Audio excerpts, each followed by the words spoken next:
Good morning, everybody.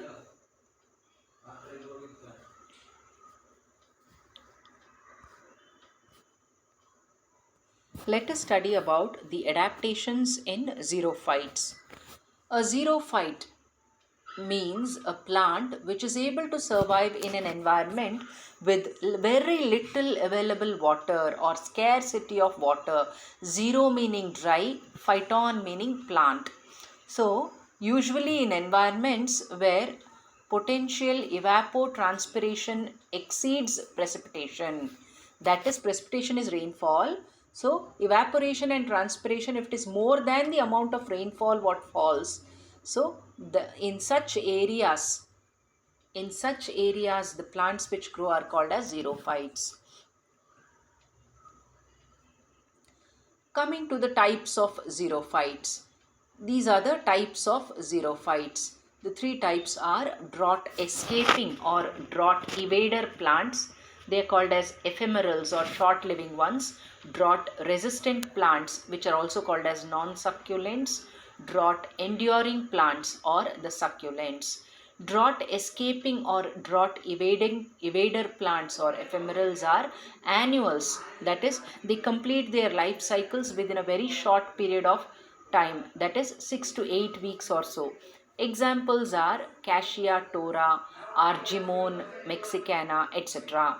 The next category of xerophyte is drought resistant plants, or they are also called as non succulents. These plants develop certain adaptive features in them through which they can resist extreme droughts. Like, for example, Calotropis, Acacia, Nerium. Nerium is Kanagale in Kannada. Calotropis is Ekkadgida in Kannada. So these are drought resistant plants. They have some features by means of which they can resist the droughts or scarcity of water. The last category of xerophyte is drought enduring plants or succulents. These plants suffer from dryness in their external environment. Their succulent fleshy organs serve as water storage organs which accumulate large amount of water during brief rainy season. The examples are agave, aloe vera, euphorbia, etc. Now coming to the morphological adaptations of xerophytes. The roots in xerophytes, roots are well developed in perennials because they have to go to deeper layers of the soil and absorb water because there is scarcity of water. Superficial roots where the supply of water is restricted to surface area. Then coming to the stems. Stems are usually very hard, dry, woody and covered with thick bark. They are covered with wax, silica or hairs in order to evade transpiration or evaporation of water. And the stems may be modified into thorns in some cases, as in case of Duranta, Ulex, etc. In stem succulents, the main stem is bulbous and fleshy. Example, Clinia articulata. In some stems are modified into leaf-like flattened green fleshy structures, Papaschali opuntia, and there the stems are green leaf-like flattened and called as phylloclades. In asparagus also, axillary branches are modified into small needle-like green structures called cladodes in asparagus. In species of euphorbia also, there is some succulence and they become green. Coming to the leaves.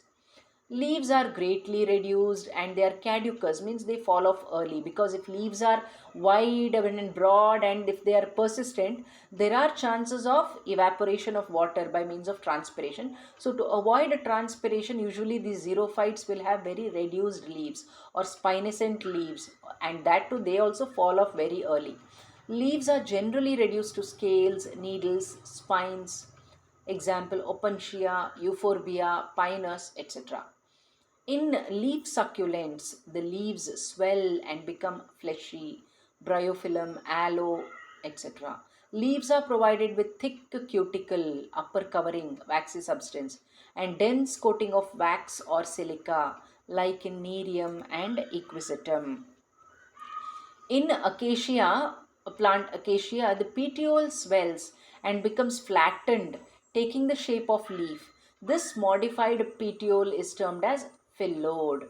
The phyllodes greatly reduces the water loss, stores excess amount of water and performs photosynthesis.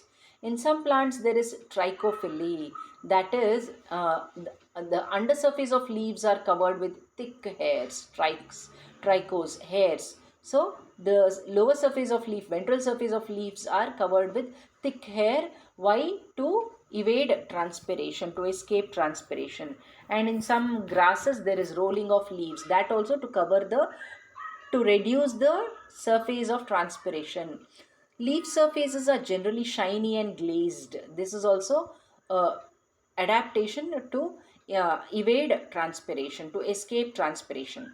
Then the flowers and fruits and seeds. Flowers develop in favorable conditions.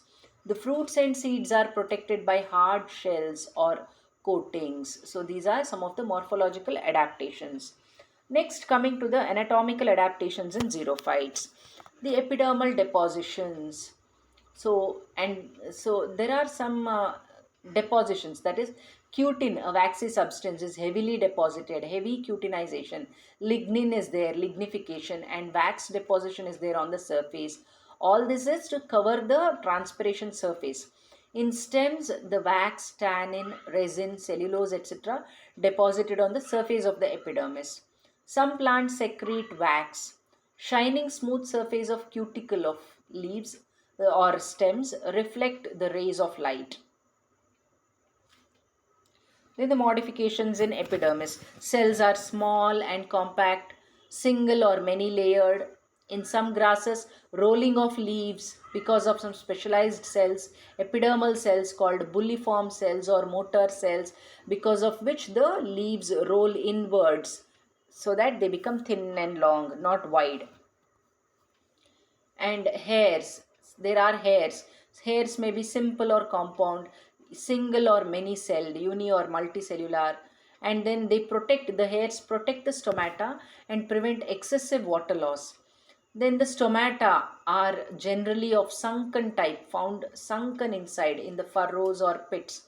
They are not exposed on the epidermal layer. If they are exposed, transpiration is easy, water loss is easy through the stomata. If they are sunken, and that too found only on the ventral epidermis, then this checks transpiration. Subsidiary cells, an outer chamber is connected by narrow opening or stoma. That is, it is very much interior. Hypodermis. One or several layers of thick-walled, compactly grouped cells are present as hypodermis. Then the ground tissue, the modifications in the ground tissue is, in the stem, ground tissue is formed of sclerenchyma. In succulent stems and leaves, it is formed of thin-walled parenchymatous cells. In leaves, mesophyll is very compact with less intercellular spaces. Coming to the conducting tissues, xylem and phloem are very well developed because they have to conduct food and water efficiently. So in xerophytes, remember, the conducting tissues are very well developed. Succulents contain polysaccharides, pentosans, etc. Metabolites like pentosans along with nitrogenous compounds cause accumulation of water. Because they want water, they store water. In succulents, stomata open during night and close during the day. This feature is associated with metabolic activity of these plants. And then in dark, they respire and produce acids. The accumulation of acids in the guard cells leads to stomatal opening. So all these are modifications. During day, acids dissociate to produce carbon dioxide. As a result of this, osmotic concentration of the cell sap decreases, which causes closure of stomata. The chemical compounds of the cell sap are converted into wall-forming compounds. Some enzymes such as catalases, peroxidases, amylases are more active in xerophytes. The resistance of the hardened protoplasm to heat and desiccation is there. Then the presence of cuticle, polished surface, compact cells and sunken stomata protected by stomatal hairs regulate the transpiration.